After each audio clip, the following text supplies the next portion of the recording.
حضرت عویمر اجلانی رضی اللہ تعالی عنہ نے اپنی بیوی کو زنا کرتے ہوئے اپنی آنکھوں سے دیکھا. صحیح بخاری کی حدیث ہے. نبی کے پاس آئے, یا رسول اللہ میری بیوی نے زنا کیا ہے. آپ غضبناک ہو گئے. فرمایا گواہ نہیں ہے, تمہاری پشت پہ کوڑے لگیں گے. اور اپنے چہرے کو پھیر لیا آپ صلی اللہ علیہ وسلم نے, ناراضی کا اظہار کیا. علامہ نووی نے لکھا اس طرز عمل میں نبی نے بتا دیا کہ نبی کو یہ بات اچھی نہیں لگی کہ آپ اپنی بیوی کو دیکھا ہے تو مجھے آ کے کیوں بتا رہے ہو. حالانکہ نبی تو مربی تھے, روحانی باپ تھے. روحانی باپ کو بھی اجازت نہیں دی جا رہی کہ اپنی بیوی کے زنا کے بارے میں آپ آ کے بولو بھائی, بتائیں کہ یہ ایسی ہے. علامہ نووی نے لکھا ہے اس کے تحت کہ اس صورت میں نبی نے طرز عمل نے بتا دیا, بھائی آپ نے دیکھا ہے, طلاق دے کے بولو بھائی چپکے سے, اس کے راز کو فاش نہ کرو, فارغ کر دو. بھائی نہیں, لوگ پوچھیں کیا مسئلہ, بھائی ہماری نہیں بن رہی تھی آپس میں, ختم. بھائی نہیں بن رہی تھی, کیونکہ اگر اس سے برائی ہوئی ہے تو توبہ کا آپشن بھی ہے کہ نہیں ہے. یہ توبہ کا دروازہ بند ہو گیا.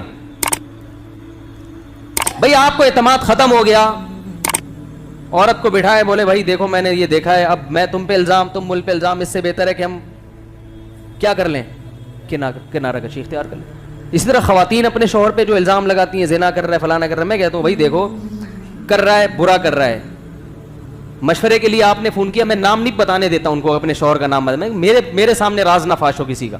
ہاں کوئی بہت بڑا فسادی ہو معاشرے میں, کچھ اس طرح کے کچھ لوگ ہوتے ہیں جو مذہبی رہنما بن کے لوگوں کو الو بنا رہے ہوتے ہیں اور بہت بڑے پیمانے پر ان کا فساد ہوتا ہے, وہ ایک الگ چیز ہے. وہ تو پھر داڑھی رکھ کے, ان کے تو داڑیاں انہوں نے جالی رکھی ہوئی ہوتی ہے نا, وہ تو معاشرے میں باقاعدہ فساد پھیلا رہے ہوتے ہیں. کوئی ایسا فسادی ہو تو وہ مشہور فسادی, وہ ایک الگ چیز ہے.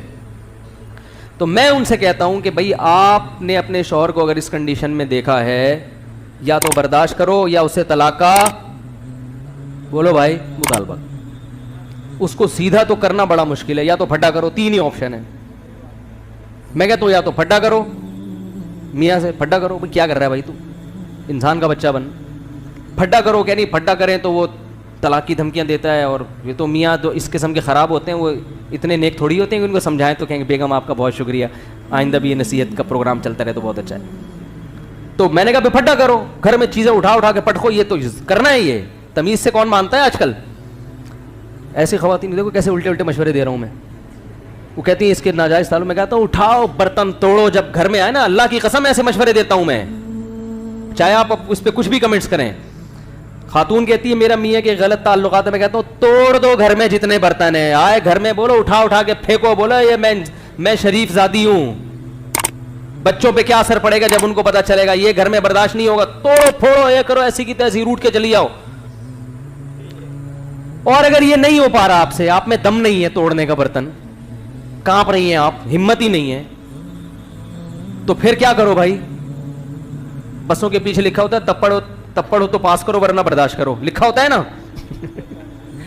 ٹرک پوری سڑک گھیر کے جا رہا ہوتا ہے, بڑے بڑے ٹرالر دیکھے ہم نے, پوری سڑک گھیر کے جا رہے ہوتے ہیں. نیچے بیچارہ رکشا والا جو ہے نا, وہ ادھر سے کوشش کر رہا ہے, نکل نہیں رہا, تو اس نے پیچھے اور رکشے والے کو سڑانے کے لیے لکھا ہوتا ہے تپڑ ہے تو پاس کر ورنہ برداشت کر. کیونکہ جب تیرے میں تپڑ ہی نہیں ہے نکلنے کا تو پھر برداشت کر, اسی کے پیچھے خراما چلتا رہے آرام سے. تو میں ان خواتین سے کہتا ہوں یہ کرو, وہ کہہ رہی یہ نہیں کر سکتے ہم. تو میں کہتا ہوں یا تو برداشت کرو, نہیں ہو رہا, ناقابل برداشت ہے, تو طلاق لے کے علیحدگی. اس کے علاوہ آپ کے پاس کوئی آپشن نہیں, کیونکہ میں نے کہا اس کو ذلیل کرو گی, نقصان آپ کے بچوں کا ہوگا. نقصان کس کا ہوگا, ساری زندگی لوگ تانے دیں گے ان بچوں کا باپ ایسے تھا. بیٹیوں کا تو اور بڑا نقصان ہوتا ہے, ان کے رشتوں میں پرابلم ہوتی ہے. دوستو اس طرح کے اچھے بیانات سننے کے لیے ہمارے چینل کو سبسکرائب کرو اور ساتھ بیل کا آئیکن پریس کر کے آل سلیکٹ کرو. شکریہ. پھر ملیں گے نیکسٹ ویڈیو میں. اللہ حافظ.